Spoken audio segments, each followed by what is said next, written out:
All right, so what are we cooking today? Today I am going to make collard greens. I love collard greens, and collard greens are synonymous with Southern cooking. Now, I grew up with collard greens.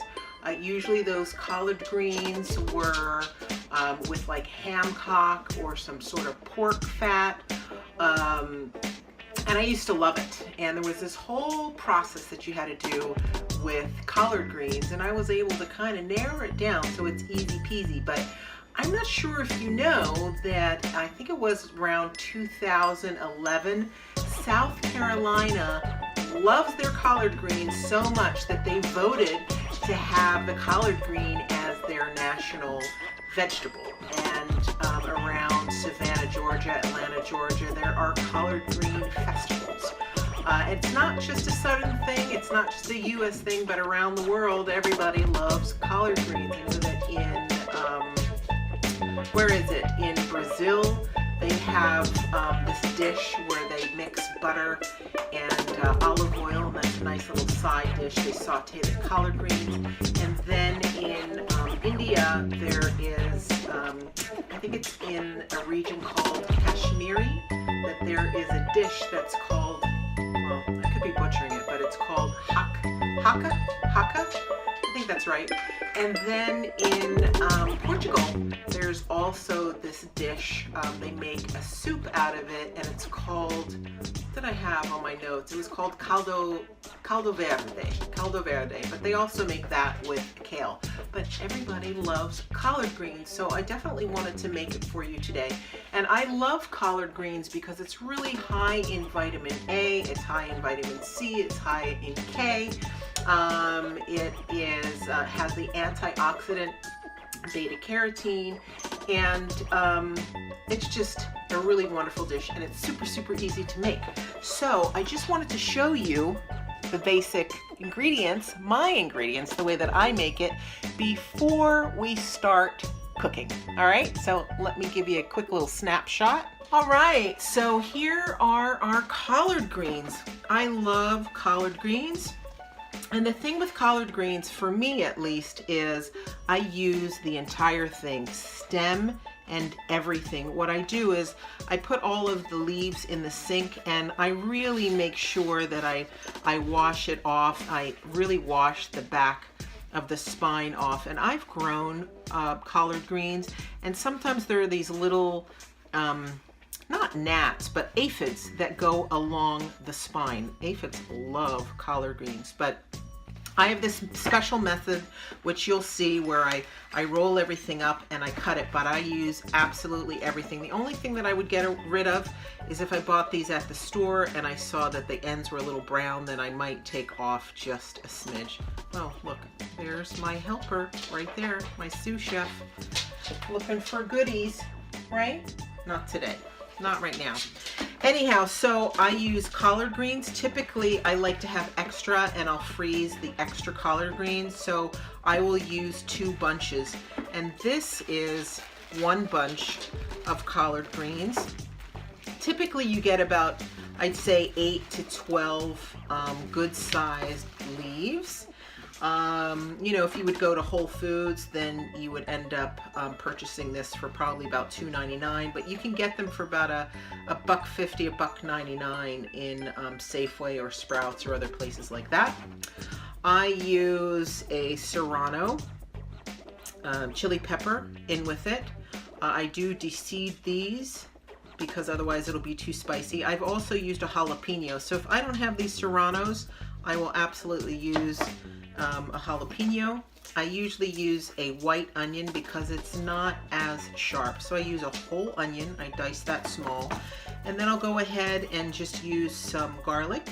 I'm a heavy garlic user, so I really like to put a lot of garlic in my collard greens.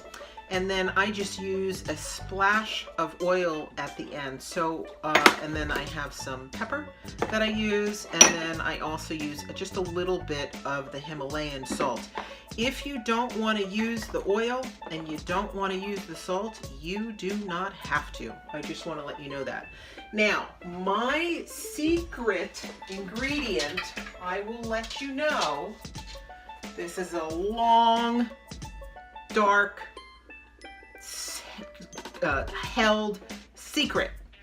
Well, it's my secret. Anyhow, what I use is, I use just a touch of brown sugar. I'll take about probably a hefty teaspoon, and I'll put some sugar in with my collard greens. You could also use, as you know, I like the Date Lady, so I would also, if I didn't want to use sugar, I could use just a touch of the Date Lady. All right, but that's what makes the collard greens delicious. What you need to know is that I cook my collard greens slow and steady.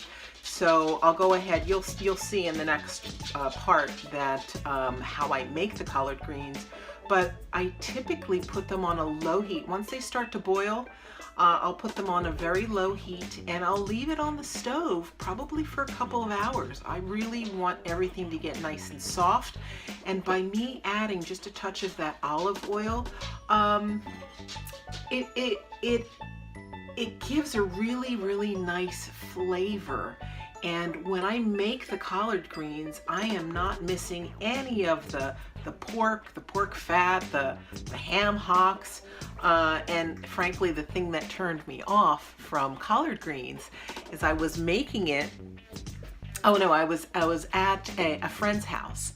This was way back in the day, and I was excited that there were going to be some collard greens. I was kind of homesick. I just wanted some home cooking, and I opened up the pot, and I was really surprised to see oxtail. Now, normally there's oxtail in like little chunks that people put in their food, but this was the whole frickin' oxtail, and I was so put off with that. I thought, oh, I'm never going to eat collard greens again, but I love collard greens, and now I've made them completely plant-based, and I think you'll love them. So enjoy the next section, and you will see how I make this delicious food.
All right, so now that we have all of the ingredients chopped up, we chopped up our collard greens, the onions, we chopped up the serrano pepper.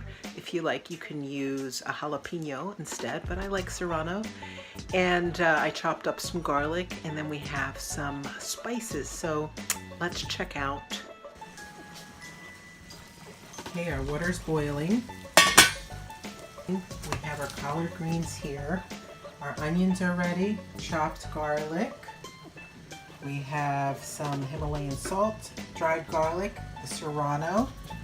We have some olive oil, and the olive oil is what gives it its delicious deep flavor, and then we have some pepper. So the first thing that we're going to do is we're going to take our collard greens and put them in, and it's almost going to look like they're going to melt. You know how it is when you do, if you've cooked with kale or spinach, it goes to a much smaller amount. So that's why typically when I make collard greens, because I love them so much, I will go ahead and buy 3 to 4 bunches. So look at that. We're going to wait until it boils again, and then we're going to put in the other ingredients.